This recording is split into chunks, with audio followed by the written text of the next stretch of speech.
औज़ुबिल्लाहि मिनश्शैतानिर रजीम बिस्मिल्लाहिर्रहमानिर्रहीम। अस्सलाम वालेकुम रहमतुल्लाहि व बरकातहू। मौजूद क़ारिन कराम, आज एक बार फिर आपके सामने अज़रबैजान बाकू से पाक गाज़ी टीवी की तरफ से मुतवज्जा हूँ। और जैसा कि आप लोगों को मैं अज़रबैजान से कोरोना के हवाले से न्यूज़ देता हूँ और दूसरे भी बहुत से वाक़यात की न्यूज़ आप तक पहुँचाता हूँ, तो आज भी इसी सिलसिले में पेश हुआ।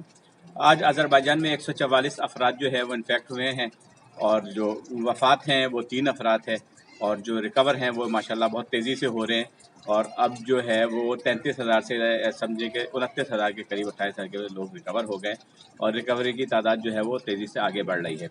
तो इसको देखते हुए यहाँ की गवर्नमेंट ने जो है अब इंशाअल्लाह स्कूल के लाहेमल तैयार हो रहे हैं कि 15 सितंबर से इनके स्कूल का साल शुरू होता है बच्चों का। तो उसमें जो है ये अभी मीटिंग्स हो रही है कि कौन सी SOPs बनाई जाएँ जिसके तहत बच्चों को बहिफाज़त स्कूल लाया जाए और वो किसी इन्फेक्ट ना हो, और जो है इस जो दूसरे बड़ी क्लासें हैं उनको भी हर तरीके से उसके ऊपर जो है कानून ये अभी बना रहे हैं, मगर वो WHO के अहकामात के मुताबिक होगा जो भी होगा। इसके अलावा इनका इंटरनल एक जो अभी सदरक बाज़ार है बहुत बड़ा, उसको खोलने के लिए इनकी ख़ास मीटिंग हो रही है, क्योंकि मीडिया भी उसके ऊपर बहुत पॉइंट उठा रहा है और बहुत सारे लोग बेरोज़गार हैं उसकी वजह से।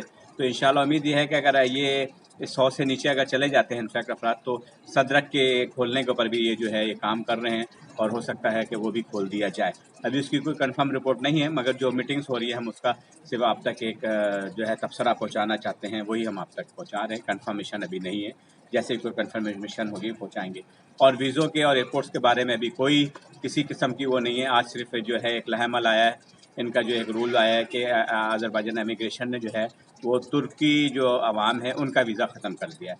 पहले वो भी वीज़ा लेके आते थे और अब जो है 3 महीने के वीज़े 90 दिन का वीज़ा से वो अज़रबैजान में आ सकते हैं, उसके बाद जो है उनको वीज़ा लेना पड़ेगा। तो एक पेशरफ्त उनके लिए हुई है। तो अगर इमिग्रेशन इस तरीके से लाएअमल बना रही है तो इंशाअल्लाह दूसरे भी उम्मीद है कि लाएअमल बनेंगे और जल्दी से ओपन कर दिया जाएगा। और इसके अलावा जो है जो कोरोना के हॉस्पिटल्स हैं उसमें भी अब जो है मरीज़ कम हो गए हैं और अल्लाह का बहुत करम है कि अज़रबैजान में आस्ते आस्ते कोरोना जो है वो ख़त्म होने जा रहा है और हो रहा है आस्ते आस्ते। इसको इन्होंने कवर किया है। चीन से टीमें आई हैं बहुत सी और दूसरे मुल्कों से इनकी डॉक्टर्स की टीमें आई हैं, तो वो बहुत तेज़ी से इसके ऊपर काम कर रहे हैं। और इसके अलावा जैसे ही हमारे पास और दूसरी हमने आज एक डॉक्यूमेंट्री बनाई है, व्लॉग बनाया है, जो समंदर के ऊपर जाके हमने ख़ास करके बनाया कि इन्होंने समंदर पे जो कानून बनाए हैं, जिस तरीके से लोग इनके जा सकते हैं साहिल पे, तो इसके ऊपर एक वीडियो बनाई है कि अज़रबैजान वहाँ फ़ौज और पुलिस दोनों वहाँ पे ड्यूटी कर रहे हैं और आसान खिदमत के जो कुछ तलबा हैं वो वहाँ पे ड्यूटी कर रहे हैं और बता रहे हैं, गाइडेंस दे रहे हैं कि किस तरीके से आपने वहाँ पे जो है अब जितनी देर रहना है, किस तरीके से आपने उस जगह को यूज़ करना है। तो इसके अलावा वो हम आपको रात तक वो व्लॉग्स भी आप तक पहुँचेगा, देखिएगा। और इंशाअल्लाह ताला इसके साथ ही इजाज़त चाहते हैं और जैसे ही कोई ख़बर आती है हम आप तक पहुँचाएँगे। खुदा हाफ़िज़।